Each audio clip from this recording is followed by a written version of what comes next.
ठेठ हरियाणा देखने और सुनने वाले ने भाई जुगाड़ी पत्रकार पवन गेल के राम राम। लोकसभा चुनाव से पहले राष्ट्रीय जनतांत्रिक गठबंधन एनडीए ने सीट शेयरिंग को लेकर तैयारियां तेज कर दी हैं। हाल ही में भाजपा 195 सीटों पर अपने प्रत्याशियों का ऐलान कर चुकी है।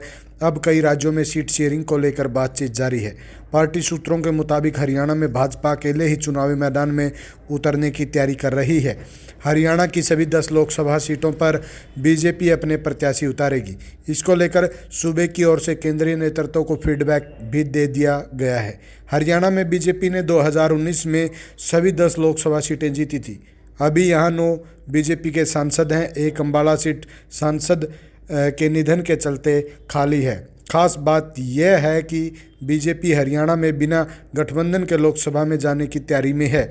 बीजेपी राज्य की सभी सीटों पर अपने उम्मीदवार उतारकर गेंद जेजेपी के पाले में डाल देगी, जिससे यह संदेश न जाए कि बीजेपी ने जेजेपी से गठबंधन तोड़ा है। बीजेपी का मानना है कि 10 की 10 लोकसभा सीटों पर उम्मीदवार उतारने के बाद जेजेपी को गठबंधन को लेकर फैसला करना होगा कि उसे सरकार में बने रहना है या नहीं। हरियाणा को लेकर प्रदेश सतर पर केंद्रीय नेतृत्व को फीडबैक दिया जा चुका है। इसमें बताया गया है कि हरियाणा में अभी भाजपा के पक्ष में माहौल बना हुआ है। अयोध्या में श्री राम मंदिर में प्राण प्रतिष्ठा के बाद लोगों में अच्छा मैसेज गया है। हाल ही में इसको लेकर पार्टी स्तर पर कराए गए सर्वे में भी 70% से अधिक लोगों ने इस फैसले की सराहना की है। साथ ही सभी 10 की 10 लोकसभा सीटों पर संभावित मजबूत दावेदारों का भी डेटा दिया गया है, जिसमें बताया गया है कि सभी सीटों पर पार्टी प्रत्याशियों की जीत सुनिश्चित है। वे भाजपा नेतृत्व ने जेजेपी को लेकर बी फार्मूला भी बना रखा है। इसमें बीजेपी लोकसभा की कोई सीट जेजेपी को न देकर उसे विधानसभा चुनाव में कुछ ज़्यादा सीटें ऑफर कर सकती है। मनोहर सरकार के डॉक्टर मनवारी लाल ने शनिवार को कह भी दिया था कि उन्हें लोकसभा चुनाव में दोनों दलों के बीच गठबंधन की कोई संभावना नहीं लगती। इसके अलावा हाल ही में हरियाणा में भाजपा अध्यक्ष नायब सैनी ने भी कहा कि पार्टी सभी 10 सीटों पर चुनाव लड़ेगी। हरियाणा में छोटी पार्टी के साथ सीट शेयरिंग का फायदा क्या होगा, इस सवाल के जवाब में राजनीतिक विशेषज्ञों की माने तो कुछ भी कह सकते हैं। उनकी 2 वजहें भी उन्होंने गिनवाई।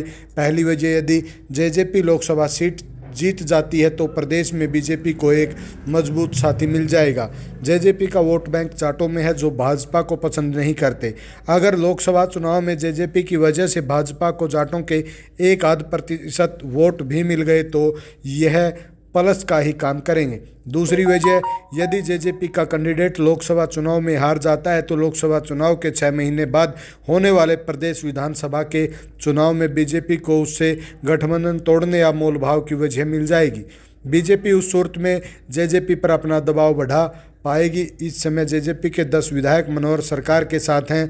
लोकसभा चुनाव में जेजेपी का प्रदर्शन उम्मीद के मुताबिक न रहने पर यदि बीजेपी उसके साथ गठबंधन तोड़ने की तरफ बढ़ी तो भी 5 निर्दलीय विधायक साथ होने के चलते सरकार पर कोई खतरा नहीं होगा। आपको हमारी ये खबर कैसी लगी, लाइक शेयर कमेंट और चैनल को सब्सक्राइब करने के साथ साथ बेल आइकन जरूर दबा दें।